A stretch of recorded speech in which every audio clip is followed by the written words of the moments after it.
Kinben Book 5, Chapter 36.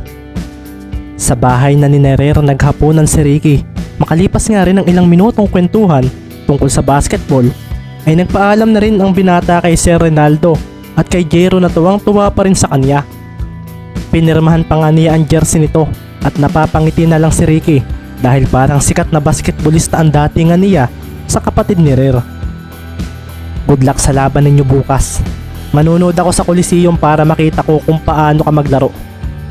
Isa pa, may laro rin bukas si Rer kaya dapat nandoon ako. Wika nga ni Ronaldo sa nakangiting si Mendez. Jeron, aalis na ako. Sabi pa nga ni Ricky at makikita na nga sa labas ng bahay ang buhay ng motor ni Rer. May papabili ka papa? Tanong pa nga ni Rer nang umangkas sa motor niya si Ricky. Nagpabili nga ang kanyang ama ng tinapay na nasa lata at kaping nasa garapon. Pambili pa. Pagbalik mo na lang, sagot ni Ronaldo na ikinailing naman ni Rer dahil mukhang siya na ang bahalang gumastos dito. Pagkatapos nga noon ay umandar na ang motor na sinasakyan nila ni Ricky. Ang bait ng papa mo siguro maloko rin iyon noong kabataan niya. Pabirong wika ni Ricky. Ang dami kasing kayabangan na kwento nito sa kanya kanina pagkatapos nilang kumain. Medyo. Mabuti na nga lang talaga at mabait ang naging idol ni Jeron. Salamat pre. Sigurado akong hahanapin ka ng kapatid ko kapag natapos na ang Mima Europa League. Sabi pa nga ni Rer at wala raw iyon. Sabi naman ng kanyang angkas.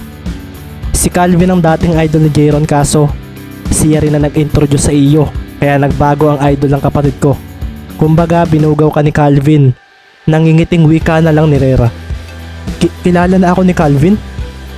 Oo. Mahilig kasing maghanap ng infos at balita ang isang iyon. Nakita kanya sa OMPL, nanonood siya noon sa page ng liga ninyo. Sagot niya ni Rer. Ang totoo ay gusto kaniyang makalaban. Mahilig din kasing magbasketball iyon kung saan saan dito sa Palawan. Mas kilala rin si Calvin dito sa city at kung tutuusin nga ay mas magaling pa siya sa akin.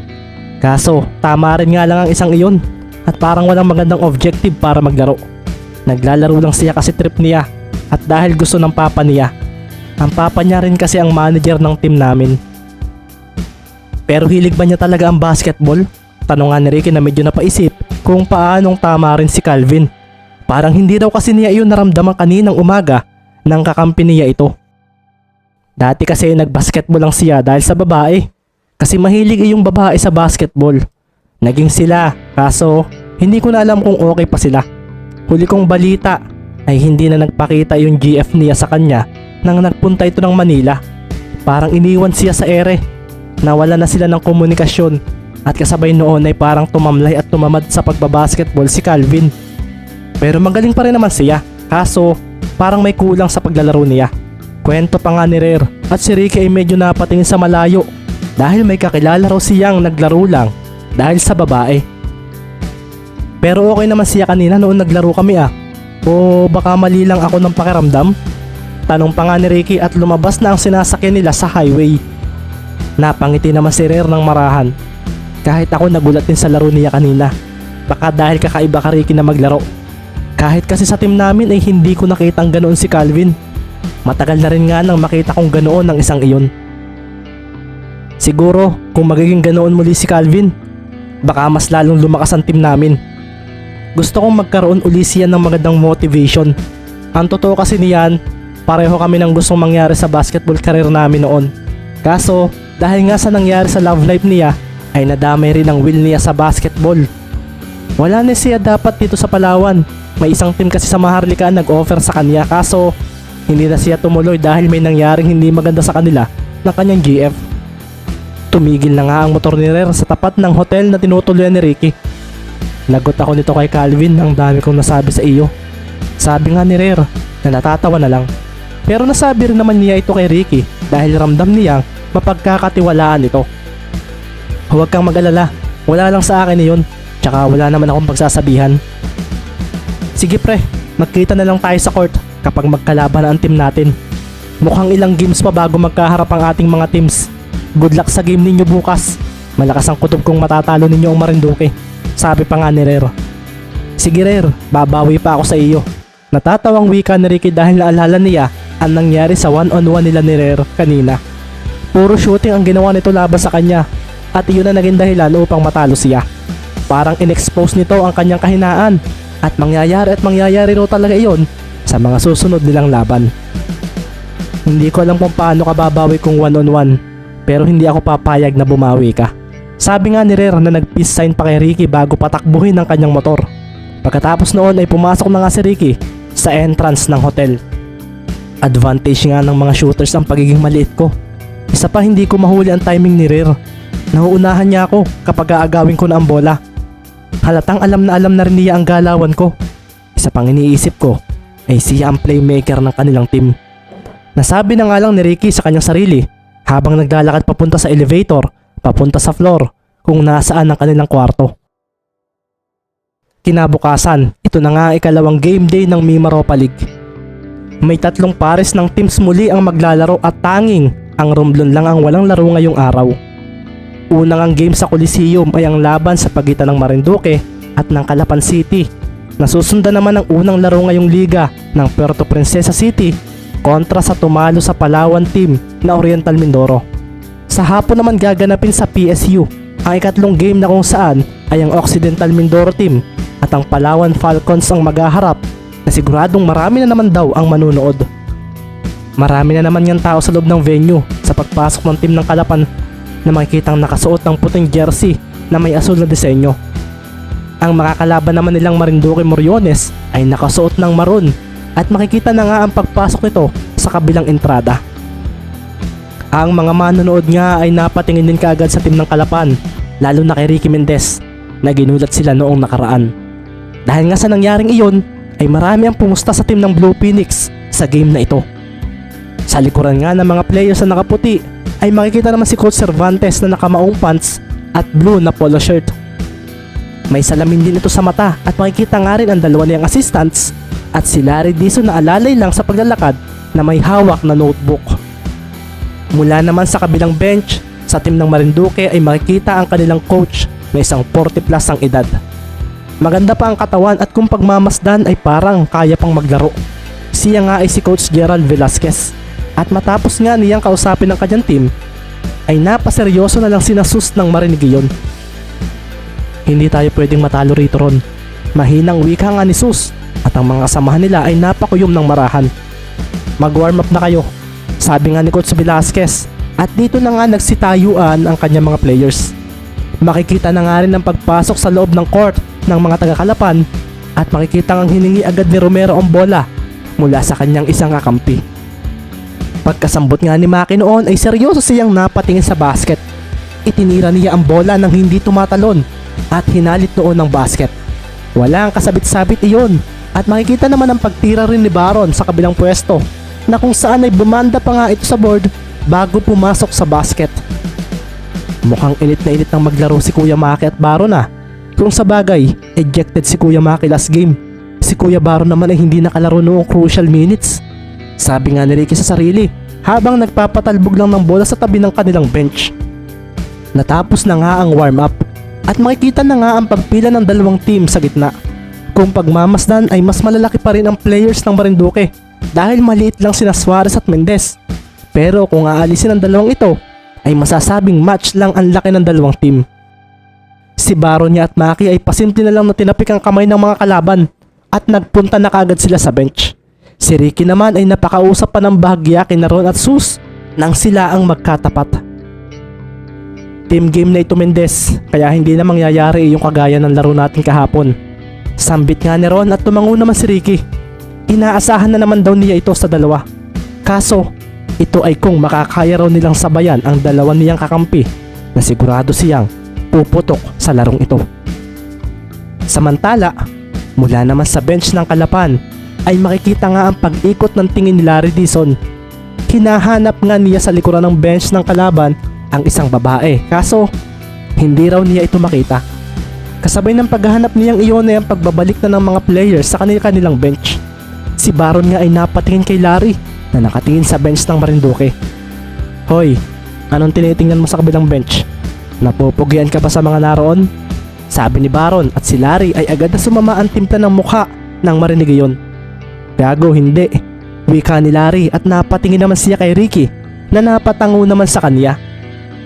Dito na nga sinabi ni Coach Isaiah ang kanyang starting five at napakuyom agad sa tuwa si Baron dahil kasama siya. Naisipan nga rin ni Coach Cervantes na pagsamahin sina Mendez, Romero at Ibanez. Si Marlon magbuo rin ng kanilang sentro at tiwala siya sa lineup na ito na unang quarter pa lang ay nasa kanila na ang momentum. Hindi raw sa minamaliit niya ang team na kanilang makakalaban, pero nang mapatingin siya sa mga mata ni Romero ay alam niyang redemption game nito ang mangyayari rito ngayon. Ito rin ang reason kaya isinama ko si Baron para mailabas nila ang larong hindi nila nagawa noong unang game. Sabi pa nga ni Coach Cervantes sa sarili, kasunod nga noon na yung pagpasok ng mga manlalaro sa loob ng court.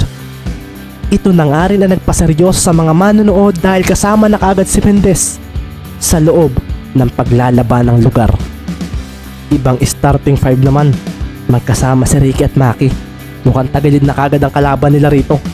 Sabi nga nila Stimosa sa sarili, Marinduque Moriones 01, Sus Manzano number 9 6'0", point guard. Ron Macapagal number 23 6'4", shooting guard. Rico Sultan number 8 6'5", small forward. Julay Zamora number 11 6'9", power forward. Nando Luzon number 20 7'0", center. Calapan City Blue Phoenix 1-0. Ricky Mendez number 3 5'6", point guard. Maki Romero number 24 6'0", shooting guard. Bartolome Semeron number 14 6'5", small forward. Carlo Ibanez number 8 6'7", power forward. Marlon Magbuo number 6 6'9", center. Sumilbato na nga ang referee nang magtapat na sa gitnaan dalawang sentro. Kasabay noon na yung pagtapo ng referee sa bola sa tapat nila. Doon na nga naganap ang jump ball at makikita ang mata sa pagtalo ng dalawang nasa gitna ng court. Kaso, si Magbuo ang nagwagi roon. Sinambot nga ni Ibanez ang bola at mabilis na ibinigay kay Ricky ito. Sa kalapan niya ang unang possession at napangiti agad si Ricky nang lapitan siya ni Manzano. Napaseryoso naman si Sus nang ibato ng kanyang katapatang bola sa ere ng biglaan. Ang bilis ng isang ito. Sambit nga ni Sultan na naiwanan ni Semeron nang ito ay bumigla ng cut. Si Luzon naman na sentro ng Marinduque ay mabilis na gumalaw upang ito ay pigilan, kaso nagparamdam din si Magbuo na naging dahilan upang balikan niya ito. Napaseryoso naman si Macapagal na lakas loob nang iniwanan si Romero. Sinabayan niya sa ere si Semeron nang ngiting-ngiti nang mangyari iyon. Bilang panimula nga ng laro ay isang dunk agad ang ginawa ni Baron at hindi ito napigilan ni Macapagal na napatras na lang nang siya ay lumapag. Pagbaba nga ni Baron ay napailing pa ito habang nakatingin sa sumabay sa kanyang kalaban. Mayabang, sabi ni Macapagal. Ganito talaga ako, kaya wala ka nang magagawa. Sabi naman ni Baron na natatawa pa matapos iyon. Pagpunta naman ng bola sa Marinduque ay napaseryoso na lang si Manzano nang matapikan siya ni Mendez na bigla na lang lumitaw sa kanyang tabi. Hinabol nga ni Ricky ang bola at sa pagtalo niya, pagkahawak dito ay agad siyang tumingin sa likuran ni Manzano. Malakas sa pagbato ang kanyang ginawa at doon na nga lumitaw pa ang isang init na ring maglaro na si Romero. Pagtama ng bola sa palad nito ay bigla na siyang tumalon na sinabayan naman ng sentro ng kalaban na si Luzon. Napangisi si Romero nang isang floater shot ang kanyang pinakawalan. Ang taas ng angat ng bola at hangin ang natamaan ni Luzon na natawagan pa ng referee ng foul pagkatapos noon. Basket counted. Bulalas ng referee at doon na nga napangiti si Ricky dahil napatingin pa sa kanya si Maki nang ngumiti ng marahan. Naipasok pa nga ni Maki ang bonus shot at isang mabilis na 5-0 run ang nagawa nila. Naging maingat na nga si Manzano nang kuhanin niya ang bola. Napaseryoso nga sila ni Ron dahil sa nangyari. Naitawid na nga nila ang bola sa gitna at agad na nagbigay ng screen si Macapagal kay Manzano. Nagkaroon nga agad ng switching, kasabay noon ay ang pag-atake ni Macapagal sa basket. Isang pick and roll play ang ginawa ni Sus at dito na nga tumalon si Ron para magpakawala ng isang 100 shot sa may gilid ng basket. Mas matangkad ako kay Mendez kaya imposibleng mabutaan niya ako. Sabi pa nga ni Macapagal sa isip na napaseryoso na lang dahil sa pagbitaw niya sa bola ay isang kamay pa nga ang humampas dito na nagpatayo sa ilang manonood. Isang clean block mula kay Magbuo. Pagpulalas ng komentator at sa paglapag ni Magbuo ay napatingin pa nga siya kay Makapagal na marahang napakuyom. Kanila pa rin naman ang bola kaso parang may masamang epekto ang defensive play na iyon ni Magbuo sa kanya. Sa natitira nga ang oras sa shot clock ay mabilis ngang ipinasa ni Manzano ang bola sa umikot niyang kakampi na si Sultan. Ginamit nga nito ang screen ni Zamora at doon na isang catch and shoot play ang ginawa ng Marinduque. Kaso, napaseryoso na nga lang din si Sultan nang masira ni Ibanez ang bitaw niya sa bola. Humarang kasi ito bigla at doon na nga nagmintis ang tira nito. Si Luzon naman ay napaseryoso nang mapaatras siya sa pagtalo ni Magbuo. Nakuha nga nito ang rebound at sa paglapag nito ay agad niyang ipinasa kay Mendez ang bola na bigla namang ibinato papunta sa kanilang side. Isang mahabang bounce pass iyon at dito na nga lumitaw si Carlo Ibanez na walang alinlangan na tumalon sa ere at idinakdak ang bola na nagpalunok sa mga manonood. Si Coach Velasquez nga ng Marinduque ay napaseryoso na lang nang mapatingin sa oras at lalo siyang napaseryoso nang makita niyang na-intercept ni Romero ang pasa ni Manzano papunta kay Makapagal. Napakabilis naman ang naging pagbaba ni Mendez, Semeron at Ibanez dahil sa turnover na nagawa ng kalaban. Si Maki nga ay ipinasa ang bola kay Ricky at dito na nga siya dumiretso sa basket na kung saan ay naroon si Makapagal at Manzano na handa raw siyang pigilan. Kaso nga lang, sa pagdating ni Mendez habang hawak ang bola ay isang walang tingi ng pasa papunta sa likuran niya ang kanyang ginawa. Tumapon ang bola at sa pagsalo ng dumating na dalawang pala dito ay doon na rin ito huminto sa may 3-point arc. Doon na nga siya nagpakawala ng tres at hinalit ito ang basket na ikinatuwa ng mga nasa bench ng Kalapan. Sina Manzano at Makapagal nga ay napakuyog na lang dahil sa mga nangyayari. Si Maki at Ricky naman ay nag-aapiran pa sa pagsasalubong nila at doon na nga rin sumilbato ang referee dahil sa paghingi ng coach ng Marinduque ng timeout. 10-0 agad ang score, pabor sa Kalapan at 2 minuto pa nga lang ang lumilipas sa pagsisimula ng larong ito. Tila namimiligro na nga kaagad ang Marinduque sa ligang ito dahil sa magandang galawan ng kanilang kalaban.